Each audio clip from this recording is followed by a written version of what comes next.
আসসালামু আলাইকুম প্রিয় শিক্ষার্থীরা, সবাই কেমন আছো? আশা করি তোমরা প্রত্যেকে ভালো আছো এবং সুস্থ আছো। বর্তমানে কিন্তু চলছে ফুটবল বিশ্বকাপের দারুণ উন্মাদনা এবং এর কারণেই আজকে তোমাদের উদ্দেশ্যে বিশেষ একটি ভিডিও, যে ভিডিওতে তোমরা একটা বেশ দারুণ বার্তা পাবে এবং সেটা হচ্ছে যেই পেশাতেই থাকো না কেন তোমার উদ্দেশ্য হতে হবে মহৎ।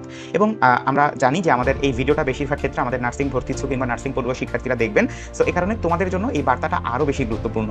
সো শুরু করা যাক। প্রথমেই বলে রাখি, আমরা আজকে যার সম্পর্কে দেখতে যাচ্ছি বা জানতে যাচ্ছি, এটা তোমাদের অনেকের পছন্দের, অনেকে আবার পছন্দের না, কারণ তোমরা আরেকজনকে পছন্দ করো। সেটা যাই হোক না কেন, সেটা ফুটবলের মাঠের গল্প।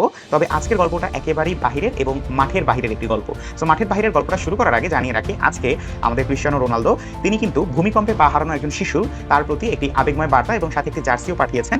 কেননা এই শিশুটি সম্প্রতি আমাদের যে ভেনিজুয়েলাতে ভূমিকম্প হয়েছে সেখানে পা হারিয়েছে এবং সেখানে ক্রিস্টিয়ানো রোনালদো ওই ছেলেটিকে বা ওই বাচ্চাটি, যার নাম হচ্ছে আন্দ্রেস, তাকে একটি জার্সি সহকারে খুব আবেগময় একটি বার্তা পাঠিয়েছে যে সে যেন খুব দ্রুত সুস্থ হয়ে যায় এবং একই সাথে একটি খেলা দেখার জন্য তাকে মাঠে আমন্ত্রণ জানিয়েছে।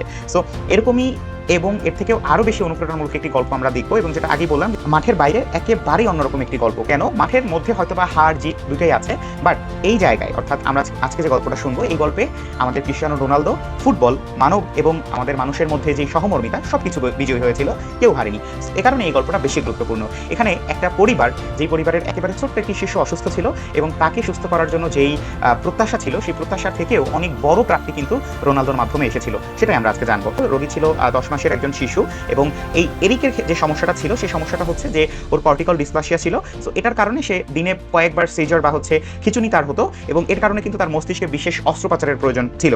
সো এটা অত্যন্ত ব্যয়বহুল, যেহেতু নিউরোলজিক্যাল ব্যাপার, অত্যন্ত ব্যয়বহুল চিকিৎসা ছিল এবং সেটা ওই পরিবারের সামর্থ্যের একেবারেই বাইরে ছিল।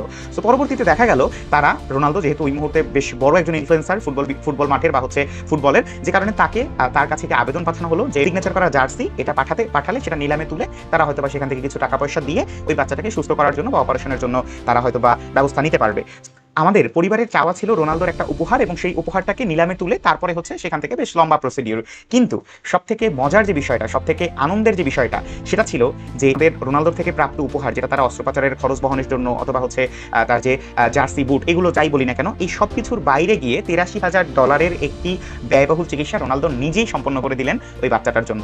অর্থাৎ লম্বা প্রসিডিউর কিংবা অনেক ধাপ পার না হয়ে রোনালদো সরাসরি ওই বাচ্চাটার জন্য $83,000, এটা আনুমানিক, সো এই $83,000 একটি ব্যয়বহুল চিকিৎসা কিন্তু নিজের হাতে বা নিজের দায়িত্ব নিয়ে সম্পন্ন করে দিলেন। এবং তিনি শুধুমাত্র অর্থ দিয়েই এখানে থেমে থাকেননি, তিনি কিন্তু তার জন্য বা ওই বাচ্চাটার জন্য একটি জার্সি এবং অন্যান্য যা কিছু উপহার প্রয়োজন ছিল বা চেয়েছিল সবকিছুই পাঠিয়ে দিয়েছে। এবং এই কারণেই কিন্তু বলা হয়ে থাকে যে এটা মাঠের বাইরের অন্যরকম একটি গল্প।